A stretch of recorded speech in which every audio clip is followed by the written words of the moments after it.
Hello friends, இன்னைக்கு நம்ம பார்க்க போகிறது ஜாப்பனீஸ் அனிமி சீரிஸ்னா the world finest assassin get reincarnated in another world season 1 episode 10 தான் இன்னைக்குள்ள வீடியோவில் பார்க்க போகிறோம். இந்த எபிசோட்ஸில் நமக்கு நிறைய ஹிண்ட்ஸ் கொடுத்துருப்பாங்க. சில விஷயங்கள் உங்களுக்கு இந்த எபிசோடில் குழப்பமாக இருந்தாலும் கூட போக போக இருக்கிற எபிசோடில் உங்களுக்கு தெளிவாக புரிய ஆரம்பிக்கும். ஸோ இந்த எபிசோட கேர்ஃபுல்லாக வாட்ச் பண்ணுங்க. சரி வாங்க நம்ம வளவலன்னு பேசாமல் இன்னைக்குள்ள கதைக்குள்ள போகலாம். இன்னைக்கு நம்ம பார்க்க போகிறது தி world finest assassin get reincarnated in another world season 1 episode 10.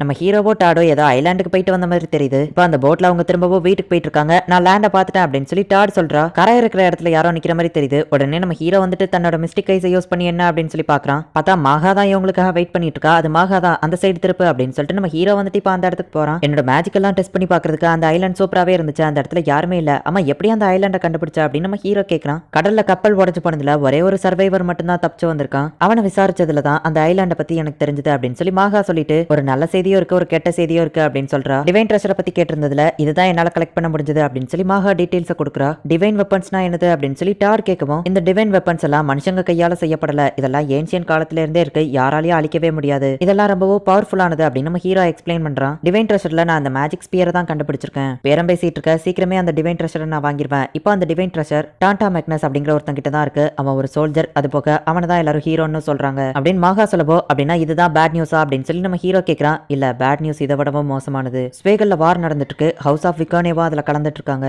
House of விக்கோனேவா எதிர்த்து சண்டை போடுறது வேற யாரும் இல்ல, டிவைன் ட்ரெஷரை வச்சிருக்கிற மேக்னஸ் தான் அப்படின்னு சொல்லி மாகா சொல்றா. டியா விக்கோனிக்கு என்னாச்சோ அப்படின்னு சொல்லிட்டு நம்ம ஹீரோ போயிட்டு அவளை பார்க்கலாம் அப்படின்னு சொல்லி போயிருக்கான். என்ன இந்த மாசம் ரொம்ப சீக்கிரம் வந்துட்டு, எனக்கு தெரியும் உன்னால என்ன பார்க்காம இருக்க முடியல அப்படின்னு சொல்லிட்டு அவனை உள்ள கூப்பிடுறா. நான் சாக்லேட்ஸ் எதுவும் வாங்கிட்டு வரல, என்ன மன்னிச்சிரு அப்படின்னு நம்ம ஹீரோ சொல்லவோ, பரவாயில்ல இருக்கட்டும், நீ வந்ததே எனக்கு போதும் அப்படின்னு சொல்லி அவ பேசுறா. டியா நீ நார்மலா தானே இருக்க அப்படின்னு நம்ம ஹீரோ கேட்கறான். எனக்கு என்ன, நான் நார்மலா தான் இருக்கேன் அப்படின்னு சொல்லி அவ சொல்றா. ஸ்வேகல்ல வார் நடந்துட்டு இருக்கே அப்படின்னு நம்ம ஹீரோ கேட்கவும், அதை பத்தி எனக்கு தெரியும், ஹவுஸ் ஆஃப் விக்கோனேவா அதில் கலந்துக்கிட்டாங்கன்னு சொல்லி நான் கேள்விப்பட்டேன் அப்படின்னு சொல்லி நம்ம ஹீரோ கேட்கவும், ஹவுஸ் ஆஃப் விக்கோனே மேஜிக்ல தான் ரொம்பவும் திறமைசாலி, நாங்கள் மேஜிக்கை வச்சு தான் ஃபைட் பண்ணுவோம், ஸோ கவலைப்படாத அப்படின்னு சொல்லி அவா சொல்றா. இலிக் பாலார் அப்படிங்கிற என்னோட மெர்ச்சன்ட் ஐடென்டிட்டியை வச்சு என்னால் உனக்கு ஹெல்ப் பண்ண முடியும். நான் உன்னை சேஃபா வேற ஒரு இடத்துக்கு கூட்டிட்டு போயிடவா அப்படின்னு சொல்லி நம்ம ஹீரோ கேட்கறான். இதுக்கு மேலே நீ பேசாத, இல்லைன்னா நான் டென்ஷன் ஆயிடுவேன். ஸ்வேகல்ல என்ன நடந்துட்டு இருக்குன்னு எனக்கு நல்லாவே தெரியும். நான் ஹவுஸ் ஆஃப் விக்கோனேவோட ஒரு டாட்டர். இந்த நாட்டோட மக்களை காப்பாற்ற வேண்டியது என்னோட பொறுப்பு தான். ஆனா நீ என்ன கோல மாதிரி ஓடி ஒளிஞ்சுக்கிட சொல்றியா அப்படின்னு அவ கேட்டுட்டு, நான் சும்மா சொன்னேன், நான் கோவமே படல. நம்ம வருத்தப்படுறதுனால எந்த ஒரு விஷயமும் மாறிட போறது இல்ல. நம்ம ரெண்டு பேரும் ஊரை சுத்தி பார்க்க போலாமா? ஏன்னா எங்க செக்யூரிட்டிஸ் யாரும் இன்னைக்கு இல்ல, எங்க அப்பாவும் வீட்ல இல்ல அப்படின்னு சொல்லி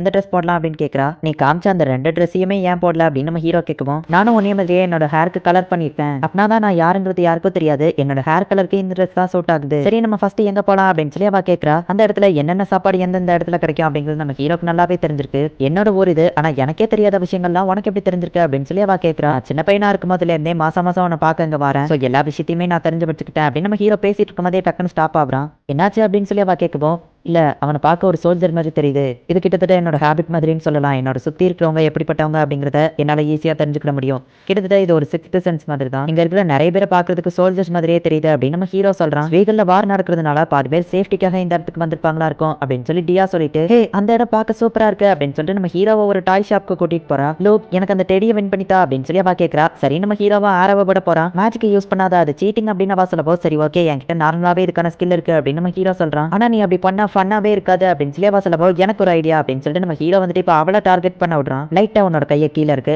லைட்டா ரைட் சைட் கொண்டு வா அப்படின்னு சொல்லிட்டு இப்போ அவளை நம்ம ஹீரோ வந்துட்டு ஷாட் பண்ண விடுறான். ஃபர்ஸ்ட் 2 ஷாட் மிஸ் ஆகுது, ஆனா 3வது ஷாட்ல அவ கரெக்டா அடிச்சிருக்கா. ஹே எனக்கு பிடிச்ச பீரை நான் வின் பண்ணிட்டேன் அப்படின்னு சொல்லிட்டு அவ இப்போ ரொம்ப ஹாப்பி ஆகுறா. எப்படி இருந்தாலும் அந்த கடைக்கு லாஸ் தான் அப்படின்னு நம்ம ஹீரோ சொல்லவும், ஆனா இதை நம்ம நேர்மையா வின் பண்ணிருக்கோம் அப்படின்னு சொல்லி அவ சொல்றா. லெசானியா சாப்பிட போலாம், அதுதான் எனக்கு பிடிக்கும் அப்படின்னு சொல்லி அவ சொல்லவோ, எனக்கு அது எங்க கிடைக்கும் தெரியும் அப்படின்னு நம்ம ஹீரோ அவளை கூட்டிட்டு போறான். இப்போ 20 வருஷத்துக்கு முன்னாடி காமிக்கிறாங்க. வேர்ல்டுலயே பெஸ்ட் டீச்சர் நீங்க தானே எனக்கு தெரியும் அப்படின்னு காடஸ் சொல்லப்போ, நான் யாருக்கு டீச் பண்ணணும் அப்படின்னு சொல்லி அவ கேட்கறா. இந்த உலகத்தோட ஹீரோக்கு தான் நீ டீச் பண்ண போற அப்படின்னு சொல்லி அந்த காடஸ் அந்த டீச்சரை ரீஇன்கார்னேஷன் பண்றா. இப்போ அந்த டீச்சர் போனதுக்கு அப்புறமா காடஸ் ரொம்பவும் சோகமாயிட்டு, world preservation administrator number 3800 higher காட்ஸ்க்கு ரிப்போர்ட் பண்றேன்.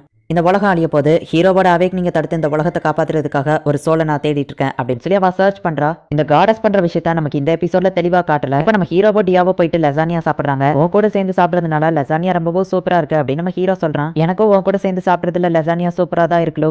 ஆனாலுமே உன் கையால சமைச்சு கொடுத்து சாப்பிட்டா இன்னும் நல்லா இருக்கும் அப்படின்னு சொல்லி அவ சண்டை போடுறா. அப்படின்னா நெக்ஸ்ட் டைம் நீ 2 டேக்கு வரும்போது என் கையாலே நான் உனக்கு லெசானியா சமைச்சு தரேன் அப்படின்னு நம்ம ஹீரோ சொல்லவும், அடுத்த தடவை நான் வரேன் அப்படிங்கறத நம்ம ஹீரோ சொன்னதை கேட்கவுமே அவ ஒரு மாதிரி கொஞ்சம் சோகமாகறா. என்னாச்சு அப்படின்னு நம்ம ஹீரோ கேட்கறான். ஒன்னும் இல்ல அப்படின்னு சமாளிச்சிருதா.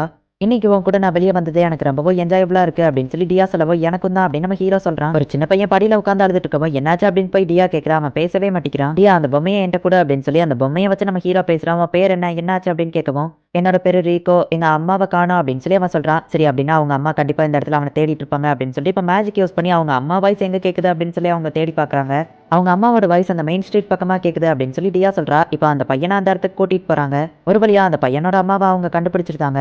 லோக், நீ ரொம்பவும் நல்லவன் அப்படின்னு சொல்லி அவ சொல்லவோ, இல்ல நான் சுயநலவாதி தான். ஃபர்ஸ்ட் டைமா நம்ம வெளியே வந்திருக்கோம், உனக்கு ஸ்வீட்டான மெமரிஸ் இருக்கணும்னு நான் ஆசைப்பட்டேன். நம்ம ஃபர்ஸ்ட் டைமா டேட்டிங் வந்திருக்கோம், அந்த பையன் அழுது அதனால நீ கஷ்டப்பட்டேன்னா அதுக்காக தான் நான் இதை பண்ணேன் அப்படின்னு நம்ம ஹீரோ சொல்றான். அப்படின்னா நீ இன்னும் ரொம்பவும் நல்லவன் அப்படின்னு அவ சொல்லிட்டு, நீ எனக்காக இந்த விஷயத்த பண்ணதுக்காகவே நான் உனக்கு ஸ்பெஷலா ஒரு பிரைஸ் வச்சிருக்கேன் அப்படின்னு சொல்லிட்டு நம்ம ஹீரோவை ஒரு ஹாட் ஸ்ப்ரிங்க்கு கூட்டிட்டு போறா. என்ன ட்ரெஸ் கல்ட்ரை, இது என்ன மிக்சட் பாத்தா அப்படின்னு சொல்லி அவன் கேட்கவும், எதுக்கு லோக் கவலைப்படுறா அப்படின்னு சொல்லி அவ கேட்கறா. இந்த இடத்துல ஜென்ஸ் அண்ட் லேடி சேர்ந்து குளிக்கிற மாதிரி போடலையே அப்படின்னு நம்ம ஹீரோ கேட்கவும், கவலைப்படாத, நான் இந்த மொத்த இடத்தையுமே புக் பண்ணிட்டேன் அப்படின்னு சொல்லி நம்ம ஹீரோ கிட்ட சொல்றா. இதுல வந்துட்டு தேவையில்லாத சீன் தான் வரும் அப்படிங்கிறதுனால இதுல கான்செப்ட் என்ன அப்படிங்கறத மட்டும் நான் ஷார்ட்டா எக்ஸ்பிளைன் பண்றேன். நம்ம ஹீரோ பாபா ஹாட் ஸ்ப்ரிங்க்கு கூட்டிட்டு போயிட்டு, லோக், உனக்கு 2 or 3 எவ்வளவு முக்கியமோ அதே மாதிரி தான் எனக்கு ஹவுஸ் ஆஃப் விகோனேவும், இங்க இருக்கிற கிங்டம் அண்ட் மக்களை நான் காப்பாத்தணும் அப்படின்னு சொல்லி ஆசைப்படுறேன். நான் ஹவுஸ் ஆஃப் விகோனேவை சேர்ந்தவா அப்படிங்கிறதுனால இந்த ரெஸ்பான்சிபிலிட்டி எனக்கும் இருக்குதா செய்யுது. இங்க இருக்கிற மக்கள் எல்லாரையுமே எனக்கு ரொம்பவே பிடிக்கும். ஸ்வேகல்ல நடக்கிற வாரில் கண்டிப்பா எங்க அப்பா தோத்து போறதுக்கான சான்ஸ் கூட இருக்கு. அவர் தோத்து போனாலுமே கூட மேஜிக் யூசர் அப்படிங்கிறதுனால சேஃபா வீட்டுக்கு வந்துடுவாரு.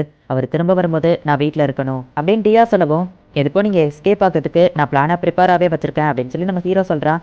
ரொம்பவும் தேங்க்ஸ் லோக் அப்படின்னு சொல்லி அவ சொல்றா. இப்போ அவங்க 2 பேருமே நல்லா என்ஜாய் பண்றாங்க.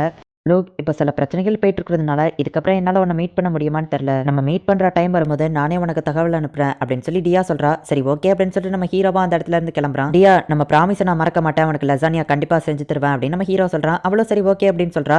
நம்ம ஹீரோ ரொம்ப தூரம் போனதுக்கு அப்புறமா, இதுக்கப்புறம் நீங்க யாரும் நடிக்க தேவையில்லை அப்படின்னு சொல்லி டியா சொல்றா. பார்த்தா அவ்வளோ நேரமும் அவளுக்கு ப்ரொடக்ஷன் தான் இருந்திருக்கு, எல்லாமே சோல்ஜர்ஸ் தான். இதுக்கப்புறம் நான் உன்னை பாப்பனான்னு தெரியல, குட் பை லோக் அப்படின்னு சொல்லி அவ ஆளறா. இப்போ கொஞ்சம் நாள் கழிச்சு நமக்கு காட்டுறாங்க. நம்ம ஹீரோ டியாவை நினைச்சு வருத்தப்பட்டு இருக்கான். ஒரு எமர்ஜென்சி அப்படின்னு சொல்லி டாட் வந்து சொல்றான். நம்ம ஹீரோவை வீட்டுக்கு போய் பார்த்தா, கவலைப்பட தேவையில்ல லோக், நான் இவனை காப்பாத்திட்டேன். ஸ்வீகல்ல வார் நடக்கிற இடத்துல இருந்து தான் இவர் வந்திருக்காரு. இவர் நமக்கு ஒரு ஜாபையும் கொண்டு வந்திருக்காரு. அந்த ஜாபை நான் உன்கிட்ட ஒப்படைக்கிறேன், என்ன பண்ணலாங்கிறத நீயே முடிவு பண்ணிக்கோ. விகோனேவோட டாட்டர் டியா விகோனேவை நீ கொல்லணும் அப்படின்னு அவர் சொல்றாரு. நம்ம ஹீரோக்கு செம ஷாக்கிங்கா இருக்கு. இந்த இடத்துல இந்த எபிசோட் முடியுது.